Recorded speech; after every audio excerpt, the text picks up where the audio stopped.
on rows, and you know, Phantom Execution just has so much damage packed into one skill, and I can see why, you know, people are starting to pick him a lot more often. However, that being said, remember this is a best of 3, so if Belletron do pick up game 2, it will be over for Viola, and we are playing in a single elimination bracket. So it's really vital that Viola stays afloat by picking up game 2. But this is it. Remember to follow us on our Facebook page as well as on Instagram for more updates, and wherever you're watching on the stream, remember to type in the comments which team you're supporting. To Mobile Legends.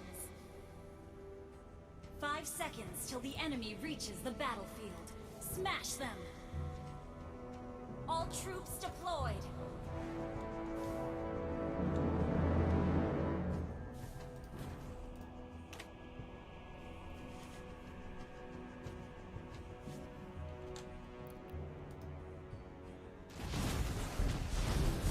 And immediately from the get-go, Jawhead with the smart missiles bring Valor down to half HP, has to burn the flicker away, and this is a really bad start, I would say, for the Valor. But nevertheless, no harm, no foul over there. No Qs picked up. Vivian playing a lot more aggressively, bringing the Grok down to half HP.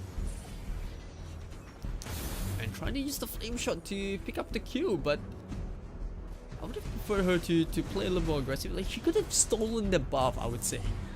So, I'm sure Avila will be really careful from now on. Initiate retreat. Once again, they try mid lane coming up from Belletron, working really well for them. You know, being able to push the wave in really quicker means that they can rotate faster.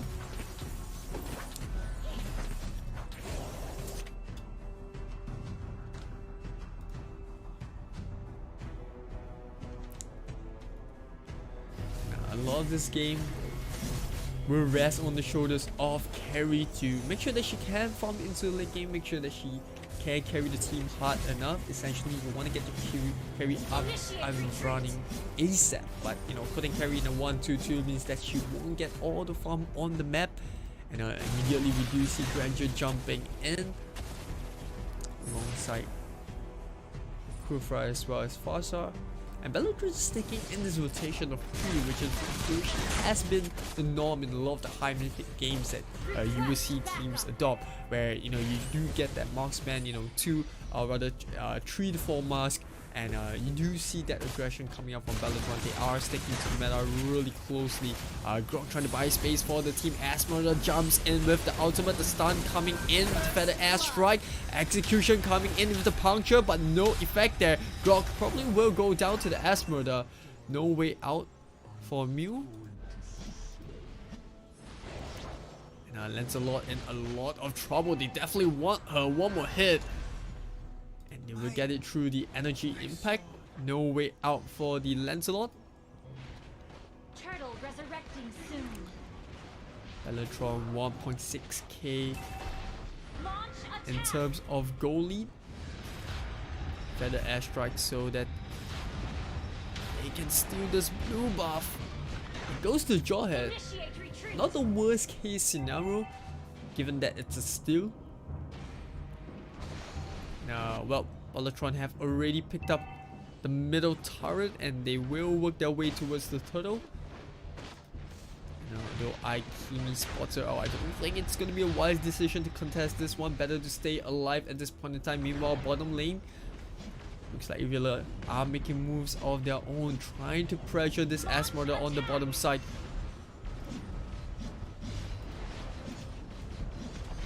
Kufra going in with the Tyrant's Revenge, Tyrant's Rage, waiting for the puncture coming in. And although there was no Tyrant's Rage, they do manage to secure the top lane, so it's a 1-for-1 trade. Initiate retreat. Like I said, not the worst case scenario for Belletron at this point in time.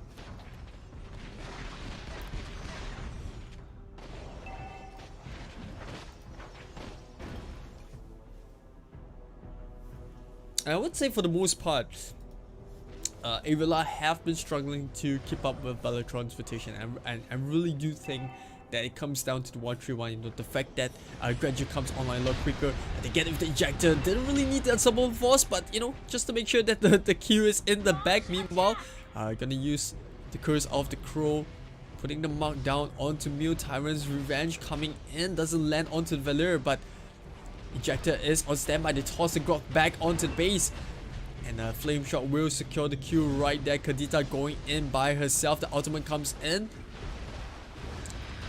doesn't really catch anyone right there. Feather Airstrike onto the carry. Has to be careful about her positioning right there. And Belletron looking to push this tier 2 in the middle lane, and it's good. They catch out the Lancelot and immediately jumps onto the back. Not only that, I think Kimi might go down. Unstoppable force right through the wall. Good kill coming up from Gami. And unfortunately, she will go down, but not before bringing the Valor down with her, or rather, you know, buying enough time for Vivian to bring down the Valor with her. And now Belletron looking to end things in game 2. 7k goal lead. And it looks like we're gonna see a double Blade of Despair coming out from both the Jawhead and the Graduate, which is really scary, I would say, given how much damage we saw Jawhead did. And then very first engagement against the Valor from the get-go. Death Sonata coming up, not be able to pick up the kill onto the Grok, but it does serve as a warning statement, just to push Avila back into the base. Meanwhile, we do see Vivian clearing up the jungle, and Esmeralda just gonna make her way and slowly push into the bottom lane. Not really much that she can do at this point in time. Like I said, she's probably gonna eat everything up this Stardust Dance. Meanwhile, top lane, missed out the Q onto Kimi, who ironically isn't playing Kimi. I would say Kimi works really well in the draft. You know, if you take out the Kadita, I think Kimi would work a lot better, even if it's a double MM, given the fact that they are playing 1-2-2, and you know, you do need a lot of rotation to beat Belletron, because Belletron's rotation is just focusing a lot of aggression early game. You know, they don't really give a lot of space for Avila to farm, and you know, it's definitely working out really well in terms of pacing. Kurafra charging up, Tyrant's Revenge onto the back line. They get onto 2 targets that they want, and now the Valor might even go down. Stardust Dance, they don't get the Valor, but they do manage to pick the Kimi up. And with the Kimi down, they are lacking a lot of damage. Avila not able to find a response to Belletron's aggression. Chinoy gonna go back to heal up. Meanwhile, we do see Feather Airstrike from Vivian onto bot lane, just to push out the bottom side. Courage Mask picked up for Pixie. That's gonna aid with the movement speed of her teammates when she does activate the mask. And Belletron already knocking on the doors of Avila's base. Mew taking a lot of damage from the Feather Airstrike.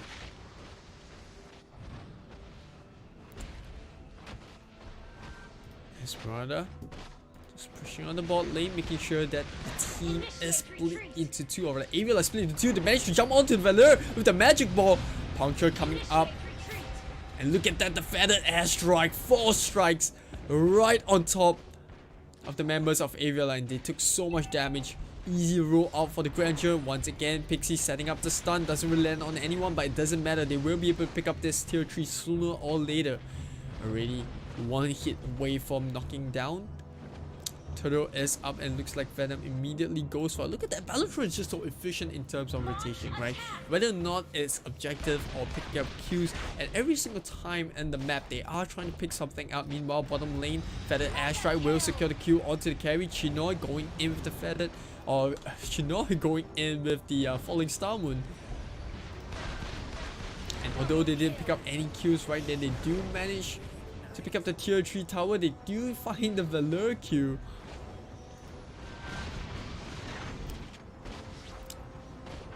I think this is once again gonna be a really quick GG. 9 minutes already. 2 tier 3 towers. I don't even think they need to wait for the Lord. They are already pushing onto the base. Pixie once again going into the Tyrant's Revenge. Chinoy following up with the Falling Star Moon.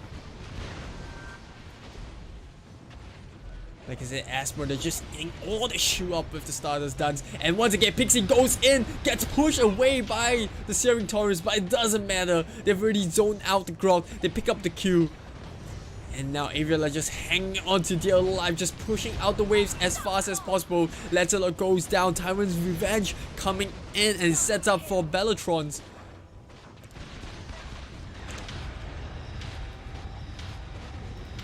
It looks like it's pretty much going to be GG here. The last of the tier 3 towers have fallen. And it's all down to Carry, who gets blown up in an instant. Didn't even get to retaliate there. And Belletron. Victory!